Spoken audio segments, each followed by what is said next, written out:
friends and family. So this is the final electoral college numbers. The insurmountable victory that people claimed, the people, the populace that were attracted to Trump's 2016 campaign, that have, the traditional conservatives that just stuck with him, that have dwindled away since. This is the map. This is what it would look like according to the simulator game, the new campaign trail. Very strategic game. I might add, it takes very different scenarios. You can choose what Hillary Clinton says and does, and I had her pick Bernie Sanders, the contentious primary feud between the two that went on for a very long time. It was a very, very bitter primary campaign season. I think we all know that.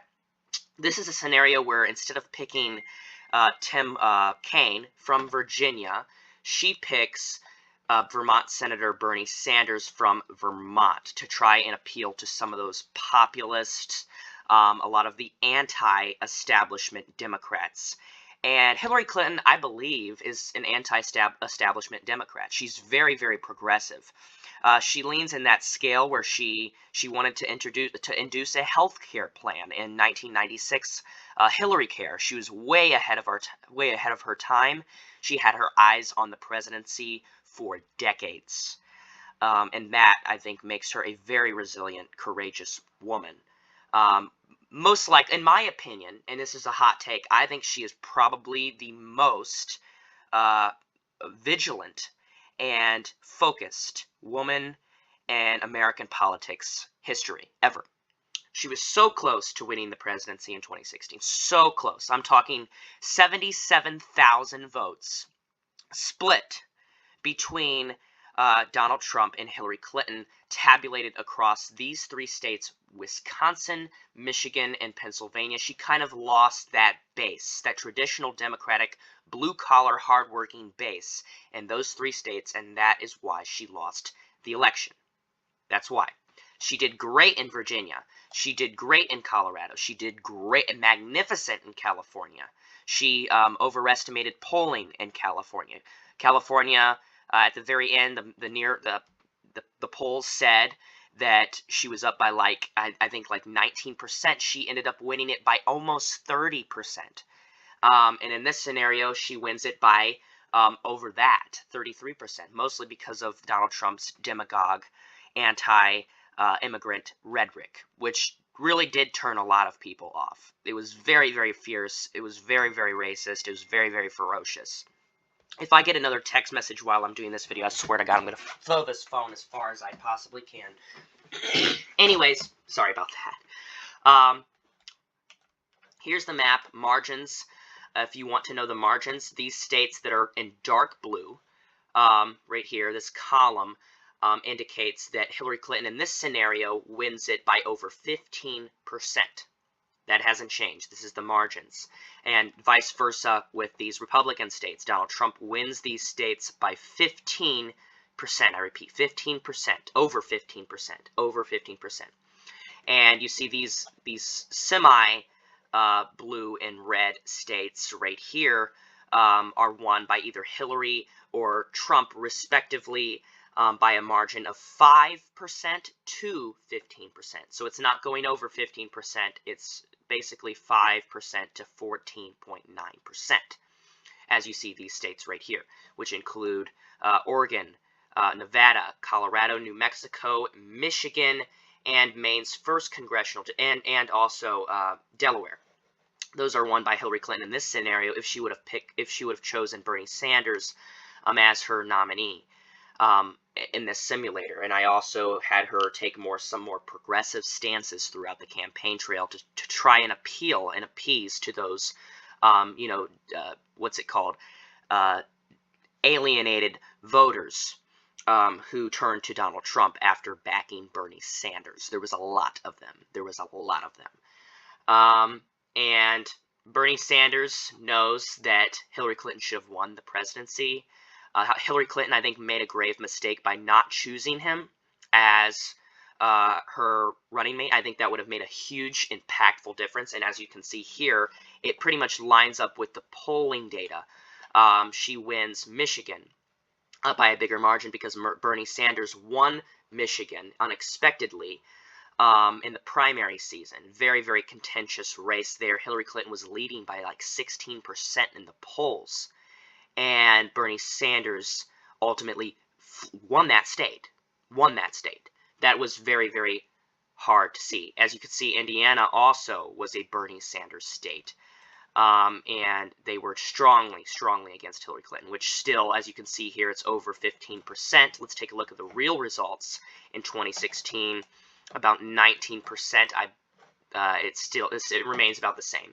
Ohio became a lot more contentious. We'll go here. Ohio, as you can see down in the right hand corner, 18 electoral votes go to Donald Trump nonetheless, but he only wins it by about 3 points, which is still, and this was an Obama state. This was an Obama 3-point state, so this is about a 6-point swing, which is a reasonable. Not in this. Of course, Trump won it by 8 points in the actual results. Keep in mind, this is just speculative. This is just a scenario. Very, very data-based, meticulous scenario, though.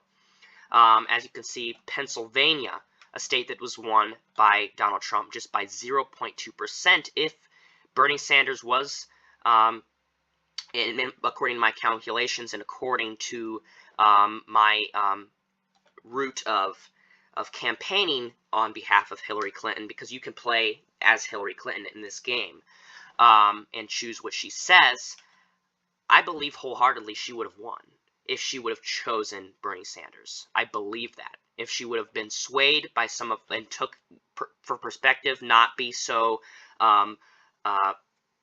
obstinate about what Bernie Sanders has to say, and maybe take that and just use that as a platform to help Bernie Sanders appeal to his message, to his core voters, while also Hillary Clinton appealing to her voters, millennials, maybe even some, not necessarily Gen Z, yeah, I would say Gen Z, also women voters, Gen Z women and millennial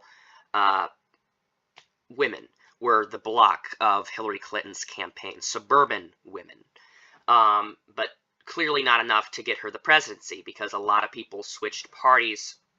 But you can see Jill Stein only has 0.5% of the vote this time because Bernie Sanders actually played a major role in Hillary Clinton's campaign. In this scenario, he did not in the real life, right here in the real life scenario. But as you can see, Minnesota was won by only about 1.5% for Clinton. In this scenario, it was won by about 4%. 3%, around 3% for Hillary Clinton in my scenario, in this scenario right now. Over 5% in Michigan, about same thing, about 3.8% here in Pennsylvania. With Virginia actually narrowed down because of most likely because Tim Kaine was not the running mate. Clinton won this by a pretty measurable margin. She actually improved on Obama's lead, which is pretty good. An incumbent president, and you improve on that, that's still a major accomplishment nonetheless. And the 2016 was probably the most lopsided election in American history. You can see a lot of these Sun Belt states actually shifted towards the Democrat. We'll see right here. There's only 10 states that shifted left from 2012 to 2016, and this were these states right here. Now, as you can see, Clinton, this is very small because Clinton won Washington anyways. She actually improved on Obama's margin of victory by about 0.8%. Here, she does it by a lot more. Let's see, go back to 2016. As you can see here, Clinton only wins it by about 15%. In this scenario, she actually wins it by 20%.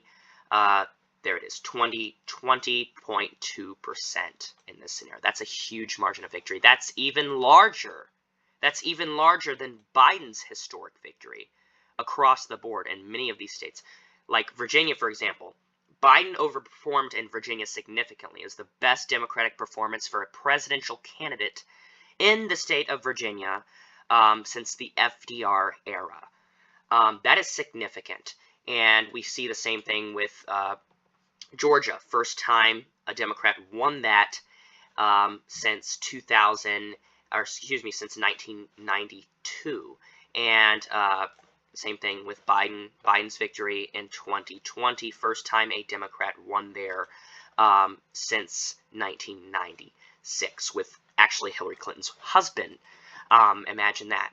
So this is very, very accurate. I suppose it's very, very accurate. Florida is still won by Donald Trump. That's not a surprise, especially since the Cuban voters would say, oh, well, Bernie Sanders is a socialist, and he was an open socialist, but a different variation. He wasn't a communist.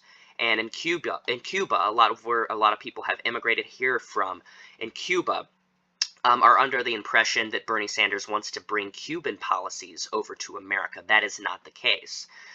He has been loyal to the United States for years. He's been very consistent. He's had a constant yearning for what he believes in, and that is why the mere fact of that alone is why people love Bernie Sanders. They don't just like him, they love him. And that's another reason why people love Donald Trump. It's a cult of personality. They love him because he used and manipulated voters on the Bernie Sanders block to try and sway them to his side, and it worked. It worked significantly in this election, even though he didn't even gain a majority.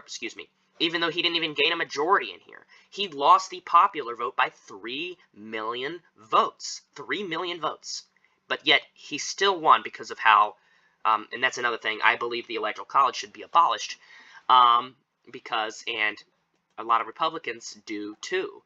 Even Donald Trump himself said that it should be abolished right before Obama. But then when he won the Electoral College and not the popular vote, he wanted it to stay naturally, which makes sense because he won that way.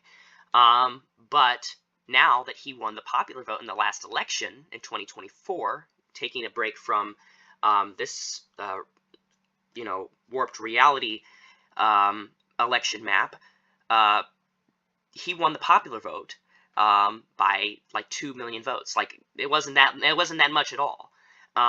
So what is the excuse now, I'm curious, for conservatives of why not to abolish the Electoral College? That's my dilemma. That's what really flusters me. I don't care who wins. The popular vote should determine who becomes the next president of the United States. The popular vote alone. The popular vote. We shouldn't do a ranked choice voting national system. We should do that for states. Because again, states' rights are enshrined within our Constitution of the United States. We are a strong nation. We are a very strong nation. And Hillary Clinton would have portrayed that. She knew that we were a strong nation. She had good intentions, in my opinion. She had good intentions on becoming the president of the United States. Even her motto was as simple as, quote, love trumps hate. Love trumps hate. She was a Christian. She is a Christian. That would appeal to a lot of these Christian voters. Christian voters right here who have been dissatisfied with the Democratic Party. And that would have pulled them back into the ranks. That would have kept the blue wall alive. And unfortunately, that did not happen. And it's irreversible now. Well, it's actually not. It's actually not. If we run Gavin Newsom, I think he can pull off the blue wall again. I think he can. That's what's most earnestly important. I think Pennsylvania is pretty much out of touch right now. On the presidential scale. I think it's on the presidential scale. I think Wisconsin and Michigan, if we run a populist, a progressive, who's also can be swayed on moderate views. And that would be Gavin Newsom. That would be Gavin Newsom. He would be able to win, he would be able to win Nevada. He would make Arizona very, very close due to the mass deportations and Donald Trump's very, very anti-immigrant, not even illegal, anti-immigrant. Immigrants contribute a massive portion of our GDP. And people don't understand that up here in the Rust Belt where I'm from. They usually get that more from seeing it firsthand in Arizona. They see people being deported.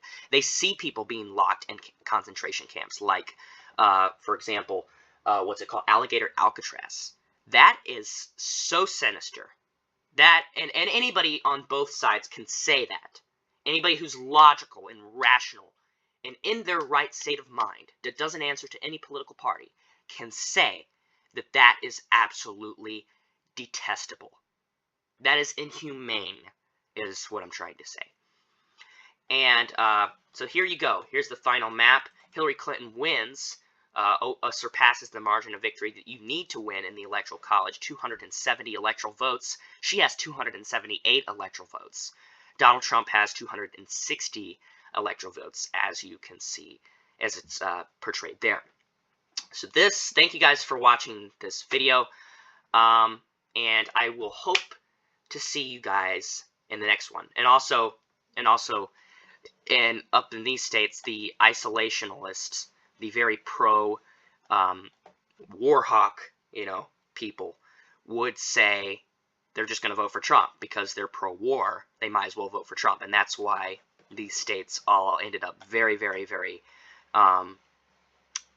solid red, because they're all pro-war states to some extent.